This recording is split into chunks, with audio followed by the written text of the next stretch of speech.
আজ আমি আম গাছে উঠতে গিয়ে আম গাছের ডালই ভেঙে ফেললাম। এত আম পেড়ে আজ আমরা কি করলাম। তো বন্ধুরা, আম খাবো বলে আম গাছে তো এসে পড়েছি, কি করে উঠবো সেটাই ভাবছিলাম। প্রতিদিন তো মাখা করে খাই, আজ ভাবলাম একটু অন্যরকম ভাবে আম খাবো। আম গাছে উঠতে গিয়ে প্রথমে একটা ডাল ধরেছি আর ডালটা ভেঙে গেল। কপালটাই খারাপ আমার, যদি পড়ে যেতাম। আসলে ডালটা ছিল খুবই ছোট আর সরু, এর জন্যই ভেঙে গেল। আম পাড়তে যাবো, এখন দেখছি একটা মরা ডাল। তাই বোনকে বললাম এই ডালটা রেখে আয় আমার রান্নাঘরে, রান্নার সময় জ্বালাতে পারবো। তাই ওকে ডালটা দিলাম। এখন ভাবছিলাম কোন আমটা পারবো।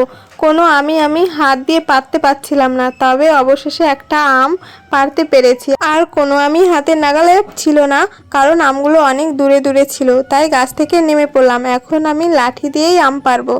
তো আমি আম পাড়ছি আর আমার বোন কুড়াচ্ছিল আমগুলো। এবার আমরা বেশ মজা করে খাবো। আসলে আমগুলো এই সাইডের গুলো পারছিলাম, এর জন্য নাগাল পারছিলাম না।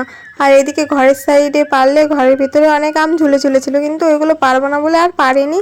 এদিকে আমগুলো পেরে নিয়ে আসলাম। এখন আমগুলো তাড়াতাড়ি কেটে ধুয়ে ফেললাম। তখন বললাম না যে আম আজকে মাখা করে খাবো না, রোজ তো মেখে খাই। তাই আজকে বিট নুন আর লঙ্কার গুঁড়ো দিয়ে এভাবে খাচ্ছি। আসলে আমাদের এই গাছটার আমগুলো না কাঁচা মিঠা আমের মধ্যেই পড়ে। 99% মিষ্টি আর 1% টক। তো কাঁচা মিঠা আমি বলা যেতে পারে, তাই এভাবে খাচ্ছি। আর আমার সাথে ছিল এই যে ভাই আর বোন, আমরা মিলেই খাচ্ছিলাম।